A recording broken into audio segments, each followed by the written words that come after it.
नमस्कार दोस्तों। आज हम बात करने वाले हैं डिप्रेशन से जुड़ी कुछ गलत धारणाओं के बारे में, कुछ मिथ्स के बारे में, जिनके चलते लोग डिप्रेशन का टाइम पर ट्रीटमेंट ले नहीं पाते और कब उनका डिप्रेशन माइल्ड स्टेज से सीवियर स्टेज में चला जाता है उन्हें पता ही नहीं लगता और उनका ट्रीटमेंट बाद में उतना ही मुश्किल भी हो जाता है। तो दोस्तों, डिप्रेशन से जुड़ी सबसे पहले ही गलत धारणा है कि कुछ लोगों को लगता है कि डिप्रेशन सिर्फ दिमाग की एक सोच है और उस सोच को बदल लेने मात्र से ही हमारा डिप्रेशन ठीक हो जाता है। तो दोस्तों, ये एकदम गलत धारणा है, क्योंकि अगर आपको माइल्ड स्टेज का डिप्रेशन है तो आपको साइकोथेरेपी काउंसलिंग के साथ साथ लाइफस्टाइल मैनेजमेंट की ज़रूरत पड़ती है।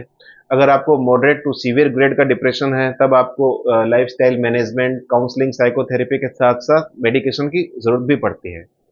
तो दूसरी गलत धारणा है कि कुछ लोगों को लगता है डिप्रेशन का ट्रीटमेंट ज़िंदगी भर चलता है। तो ये भी एक गलत धारणा है, क्योंकि दोस्तों डिप्रेशन का ट्रीटमेंट कितने ईयर चलना है, ये इस पर डिपेंड करता है कि आपका पहला एपिसोड है या आपको कितने एपिसोड्स आ चुके हैं, आपके सिम्टम्स कितने समय से हैं, सिम्टम्स की सीवियरिटी क्या है और आपके सिम्टम्स अब कितने बच गए हैं, उस पर डिपेंड करता है।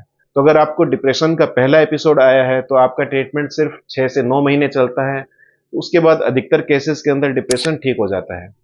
और तीसरी जो गलत धारणा है, कुछ लोगों को लगता है कि डिप्रेशन की जो दवाइयाँ होती हैं वो सिर्फ नींद की दवाइयाँ होती है, उन्हें लेने के बाद आदमी सिर्फ सोता रहता है, कोई काम नहीं कर पाता।